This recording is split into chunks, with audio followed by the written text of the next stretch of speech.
Hi people! Hi people!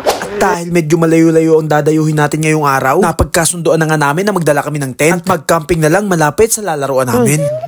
Ha? Day 2. At ang maganda pa nga nito, binigyan tayong napakagandang panahon. At paggising ko ngay, binigyan tayong napakagandang ngiti ni Otep. At gising na rin pala si Aumintado, ang aga mga kapitbahay. At take note, may dala na pala siyang kape niyan. Siguradong mambubulabog na naman to. Napansin ko nga merong nakasakay sa duyan. At napatayo ako kasi na-curious ako sino ba yung nakahiga doon. At sinilip ko na nga rin yung tente na Otep. Nandun nga si Abraham na lamig pa. Hindi talaga kami kompleto ngayon dahil hindi talaga kami kakasya sa service namin. At biglaan lang talaga tong dayong to. At sinilip ko na nga kung sinong nasa duyan, si Kalabaw lang din pala. Akala ko naman tulog na tulog, nagmumuni-muni lang pala sa ganda ng panahon. Yung ilog umuusok pa. Nasabi pa nga nila natutuwa sila sa content namin. Parang pinagsamang Ongpam at Mavs Phenomenal lang datingan na kahit kailan di ko naman inisip yung content, basta masaya lang ako sa pinaggagawa ko. Napakalaking bonus na lang nakasama ko sila. At masasabi kong napakaswerte ko sa mga taong to. Sila kasi yung tipong taong hindi mo lang sila kasama sa panalo. Kahit anong sitwasyon ay pinipili nila magstay ng sama-sama. Turingan na parang magkakapatid at respetuhan sa bawat isa. Palagi ko nga sinasabi sa kanila na hindi lang skills ang dapat ma-develop sa kanila. Karakter at attitude ang isa sa pinakamahalaga. Dahil walang kwenta yung lakas mo maglaro kung wala namang gusto kang makasama. O gising na pala si Purman, nagmumuta pa.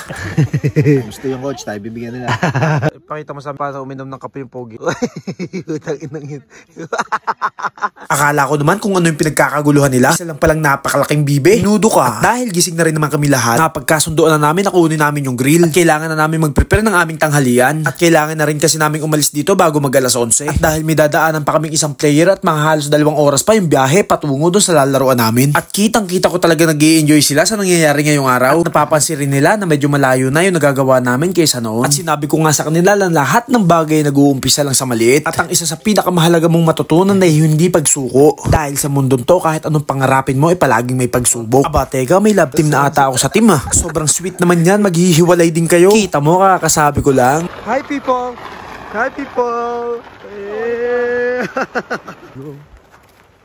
At pagbalik nga namin, nakita namin tong magninong dito sa park. Kung maglaro, parang hindi nag-aaway ah. Si Jaden din kasi parang sanay na rin talaga kay Lucky. Gugulatin ka talaga ng panahon. Sa araw-araw ko nakikita ang anak ko pero ang bilis-bilis pa rin talaga ng paglaki niya. Halos mga ilang buwan lang, isang goal na sanggol pa. Ngayon tumatakbo na. Minsan may bonus pa, nagwawala pa. Noong makailan lang, halos problemado ako sa mga papers niyan. At sa awa ng Diyos, lahat naman aming nasolusyonan. At syempre sa lahat ng taong sumuporta at tumulong sa pamilya ko ay maraming salamat po sa inyo. Hindi namin magagawa to lahat ng to kung hindi dahil sa inyo. At isang napakalaking bagay din ito kay Jaden ang makalabas ng bahay. Blow.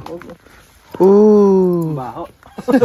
Sa mga oras na to ay talagang gutom na rin ako. So kailangan may ambag din tayo. So tutulungan ko muna sila. Kita-kits next vlog.